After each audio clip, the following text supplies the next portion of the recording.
Higit kumulang 6 na buwan pa ang eleksyon 2010 pero may malagim na pong kaganapan kaugnay sa tunggalian sa politika at yan po ay nangyari sa lalawigan ng Maguindanao. Dinukot ang asawa ng isang vice-alkalde na tatakbo sa pagkagobernador at kasama po sa mga dinukot ang kanyang mga kasamaang iba. Kabilang po ang ilang miyembro ng media. Yung araw na yun, it was a normal day for us.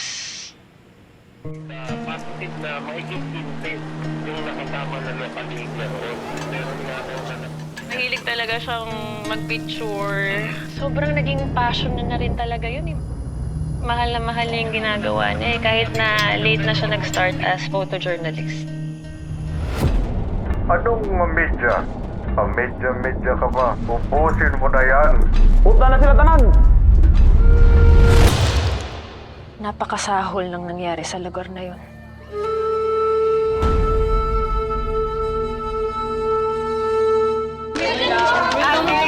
Nandoon ang pangalan ni Papa, Reynaldo Momay. This is the work of the devil. Ang daming dumaan na bangkay, isa-isa, na-claim ng ibang pamilya. Inaantay namin. Tumigil na sila maghukay at 57. 57.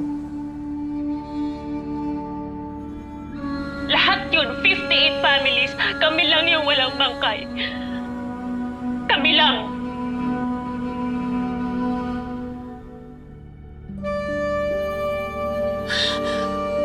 Paalis lang kami, ha?